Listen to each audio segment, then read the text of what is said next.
What is up, everybody out there in YouTube land? Jose once again from PetRockMedia.com, back with a new video. And in today's video, we're going to go through a quick tour of the new setup that I'm utilizing to record my YouTube videos in 2023. Let's talk about it.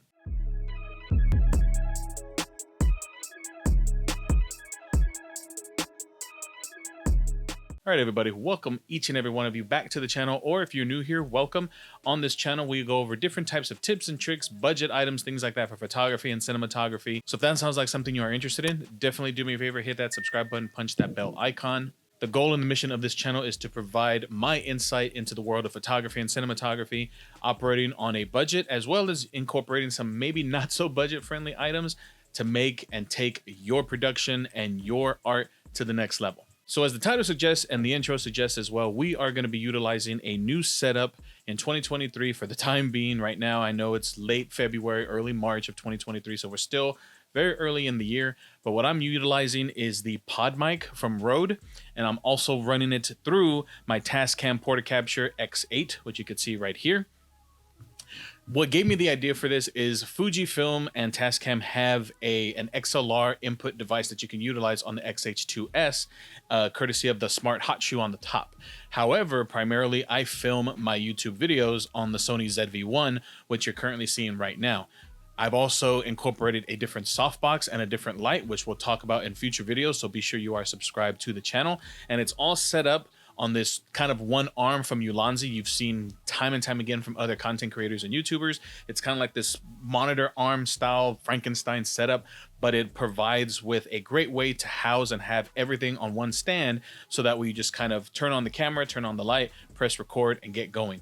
What I'm gonna now incorporate is the microphone right here in front of me, run through an XLR cord into the Tascam, and then on the Tascam itself, it actually has a line out 3.5 millimeter output jack that I'm then running to the Sony ZV-1, so that way the audio that you're hearing now is directly in and baked into the file, so that way I don't have to worry about recording this to the Portacapture and then syncing it later in post. The audio right out of the gate is already, in my opinion, great. You just kind of have to do some tweaks, add maybe a broadcast filter, anything like that in Premiere. So with that long-winded rant, basically is I'm utilizing gear that I already had to take my production to the next level. So the only thing outside of the ZV-1 that I'm using on the camera is a small rig cage. Again, links will be down below. They are affiliate. They do help keep the channel lights on at no cost to you, or you can just do a quick search on Amazon or B&H and find it as well.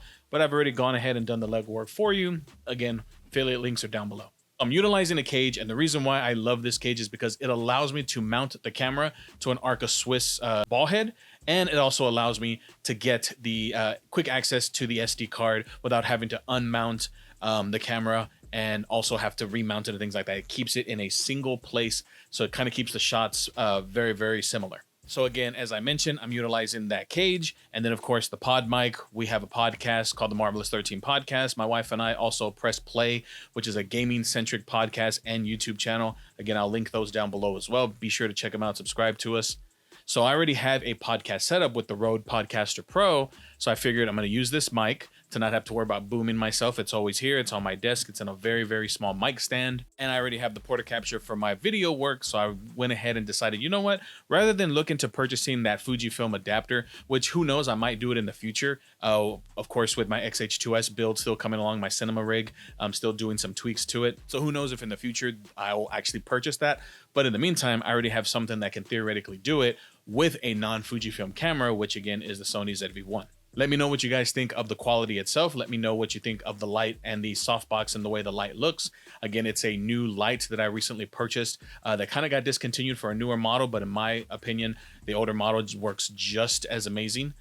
And it also is a wireless option with some Sony NPF batteries. So again, make sure you're locked and loaded to the channel. Hit that subscribe button, punch the bell icon. Make sure you're subscribed. We're going to talk about some gear this year that are going to take your video production and your photography to the next level. I'm currently building out my X-H2S cinema rig. I'm also revitalizing my Blackmagic Pocket Cinema Camera 4K, the older model, which is still, in my opinion, a major buy in 2023 if you're looking to start your cinematography career or take your cinematography to the next level and purchase a legitimate cinema camera that you need to build out and rig, but can produce some amazing results. I also have the Moment anamorphic adapter that we got in recently. I'm going to be putting that through the tests. So again, make sure you're subscribed to the channel, and I'll catch each and every one of you beautiful human beings in the next video. Peace.